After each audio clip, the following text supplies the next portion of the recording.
بسم الله الرحمن الرحيم، وحلقة جديدة من برنامج الكورة مع العشر. امبارح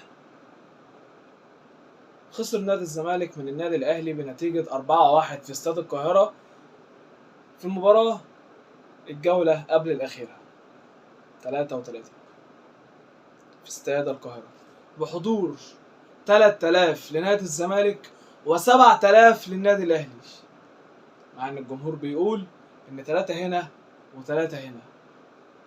فلماذا اتحاد الكورة ولماذا رابطة الأندية ولماذا شركة تذكرتي سمحت لجمهور النادي الأهلي بالدخول بهذا العدد؟ أنا كنت واحد في المباراة وشفت العدد. المدرج بيتقسم لبلوكات.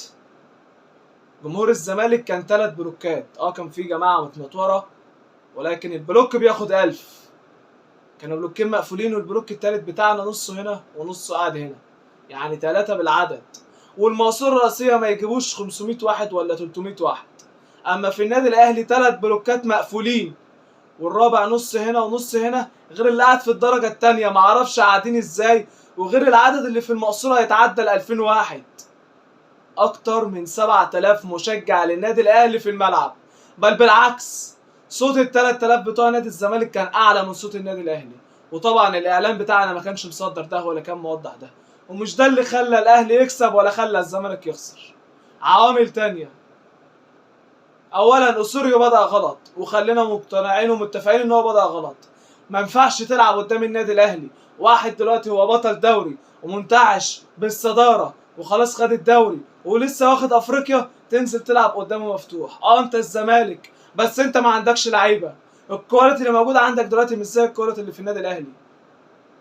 لو اسوريو غلطان في واحد اسمه مدحت عبادي قاعد بره، ولكن نادي الزمالك اللي قاعد في الجهاز بتاعه الكابتن محمد عبد المنصف اللي شايل 4 من النادي الاهلي ولا 5 قبل كده، والكابتن محمد عبد الواحد السيد اللي مش عارف شايل كام من النادي الاهلي قبل كده. فانا مش فاهم، هو ده جهاز نادي الزمالك؟ هو ده الجهاز اللي هنعتمد عليه؟ طيب الاستاذ مرتضى منصور او المعزول كما يلقب الان، هو لسه قاعد في نادي الزمالك بيعمل ايه، ولا الدوله سايباه بتعمل ايه؟ انت كمان 10 ايام او 5 ايام بعد مباراة فاركو يوم الأحد عندك مباراة في البطولة العربية، 3 مباريات في المجموعات، ده لو كسبتهم هتعدي. وبنسبة كبيرة بالوضع ده هناخد فوق دماغنا. وما تقوليش ازاي وليه. ما تقوليش ازاي وليه. فين صفقاتك؟ هتقولي انا رجعت محمود علي هتحسبها لي صفقة؟ هتقولي رجعت اوباما هتحسبها لي صفقة؟ هتقولي رجعت حمدي علي هتحسبها لي صفقة؟ هتقولي رجعت اسامة فيصل هتحسبها لي صفقة؟ احسن احنا مش هبل ولا محتمين على قفانا. عملت لجنه فنيه ميميدو وخالد الغندور وعبد الحليم والكابتن احمد عبد الحليم ومش عارف مين، وفي الاخر هما فين؟ وكابتن اسماعيل يوسف هما فين؟ فركشتهم.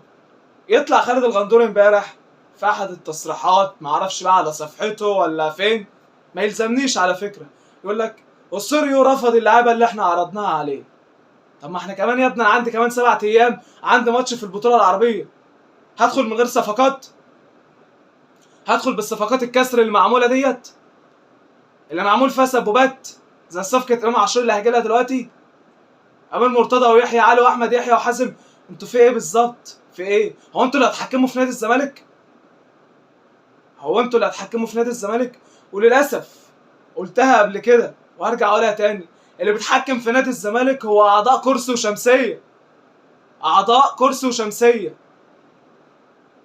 لكن احنا جمهور بيطلع ميتين اهله وبيروح هنا وهنا وبيشجع وبيتعب. لكن انتم معاكم فلوس، قاعدين في النادي بتاكلوا بتشربوا بتنزلوا حمام سباحه، تلعبوا هنا تلعبوا هنا، واحنا اللي بتحرق دمنا في الاخر. واحنا اللي بتحرق دمنا في الاخر. انا ما يلزمنيش النادي بتاعي يبقى احسن نادي اجتماعي في مصر ولا في العالم، انا يهمني يبقى انا عندي احسن فرقه كوره في مصر، يهمني يبقى احسن عندي فرقه يد في مصر، كذلك السله والطايره. اللي بيفضم واتهمنا فيها حسين لبيب. حسين لبيب الفتره اللي مسكها يشيل جزء من عليه، ولكن هو نجح في بعض الاجزاء. ومش بقول ان هو بطل شعبي. احنا دعمنا وقلنا طلبنا مرتضى منصور انه يجي يمسك نادي الزمالك تاني. الفتره اللي قبل نهائي افريقيا او بعد ما خدت نهائي افريقيا، انت كان عندك سكواد ما حصلش في افريقيا كلها. ما كانش في فرقه في افريقيا، بل النادي الاهلي كان بيحسدك عليه. انت كان عندك لعيبه مش عند حد، كان عندك لعيبه مش عند حد. ما يلزمنيش بقى اللي جايبها لي تركي الشيخ، مرتضى منصور، ايا كان هو مين. انا يهمني كمشجع، انا عندي احسن لعيبه في مصر في نادي الزمالك. انا يهمني كمشجع عايز دوري وكاس وسوبر وافريقيا. لكن انا خدت ايه؟ خدت 2 دوري ورا بعض. خدت 2 دوري ورا بعض. دوري حافظ لي عليه حسين لبيب، والدوري الثاني بدأ بيه حسين لبيب وكمله مرتضى منصور. طب انا هاجمت حسين لبيب، هاجمته في ايه؟ في احتفاليه الدوري في الموسم اللي فيه حسين لبيب. المشكله اللي حصلت للشيكابالا ولبعض اللعيبه، فله ما له وعليه ما عليه.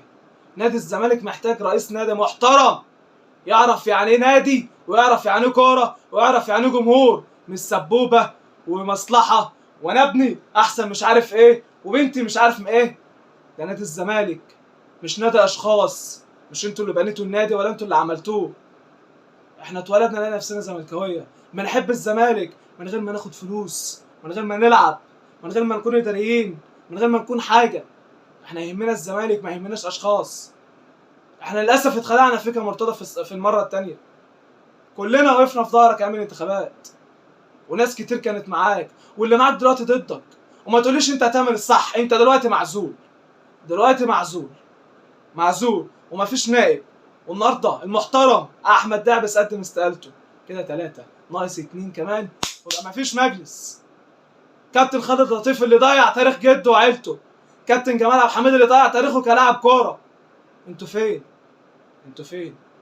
نفسي الاستاذه المحترمه بسنت والاستاذه مريم والناس دي تقدم استقالتها وتفوق.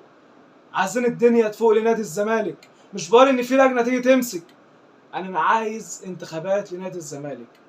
في معلومه تانية، الملياردير الاماراتي خلف الحبتور بعت ان هو عايز يشتري نادي الزمالك. الكلام ده من فتره، واحنا كنا قلنا قبل كده من فتره. فالجهات في مصر عن طريق وزير الرياضه اللي ما عرفش لحد دلوقتي، ما بينفذش حكم المحكمه بعزل مرتضى منصور من نادي الزمالك ليه؟ هل مرتضى ماسك عليه زله ام ايه؟ مش عارفين، هنعرف الكلام ده بعدين. ان خلف الحبتور بعت انه عايز يشتري نادي الزمالك، فاتمنى والله لو الخير وهيبقى مصلحه نادي الزمالك يشتريه. بيراميدز هيت لها مستثمر بيتحكم فيها في عقد الرعايه في لعيبه ومعاه وبيصرف. واحد زي خلف الحبتور لو جه هيظبط نادي الزمالك. وهو ده اللي انا هقدر اقوله. لكن هتقول لي مين يترشح لنادي الزمالك لو ما فيش خلف الحبتور؟ ونرجع تاني للرؤساء. انا شايف ان ما فيش حد في الساحه في مصر يبقى رئيس نادي الزمالك.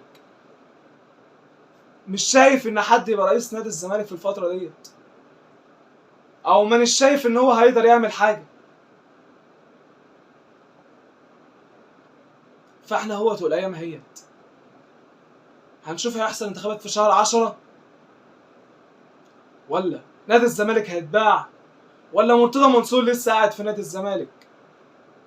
اما موضوع صفقه امام عاشور، امام لما رجع من مايتلاندا اللي راح بسبوبه قال لهم انا عايز ارجع نادي الزمالك مره واثنين وثلاثه،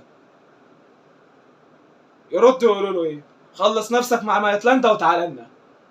هو مين اللي يخلص مين؟ اللاعب ولا الاداري؟ يا كابتن ميدو،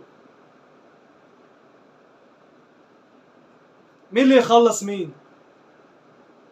ونرجع نشتم في امام ونهزق مش عارف مين. امام عيلته كلها زملكاويه، وانا واحد من الناس مصدوم ان امام راح الاهلي، مع ان ناس قالت ان موضوع امام ممكن يخلص في لحظه، وناس تدخلت زملكاويه معاهم فلوس كانوا هيدفعوا فلوس لنادي مايتلاندا ويخلصوا امام لنادي الزمالك ومش عايزين ولا جنيه. ولكن مرتضى بيرفض.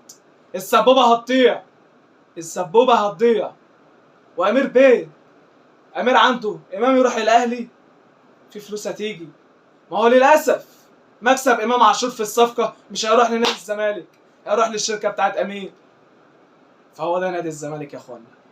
نادي الزمالك مش الالعاب الرياضيه، نادي الزمالك للسبوبه والسمسره. ما احنا مش هنفضل ساكتين، عايزين حل لنادي الزمالك. احنا بنشجعه وبيتحرق دمنا، مش عايزين من وراه جنيه. ده نادي الزمالك اسمه كبير. طيب مصطفى فتحي، الاهلي هيموت وياخد مصطفى فتحي، الاهلي هيموت ويخلص مصطفى فتحي، وبيراميدز هيموت ويخلص مصطفى فتحي. طب حصل اتفاقيه بين محمود الخطيب وممدوح عيد بتاع نادي بيراميدز، اللي هو ايه؟ بيراميدز كان هيخلص مصطفى فتحي وامام عاشور.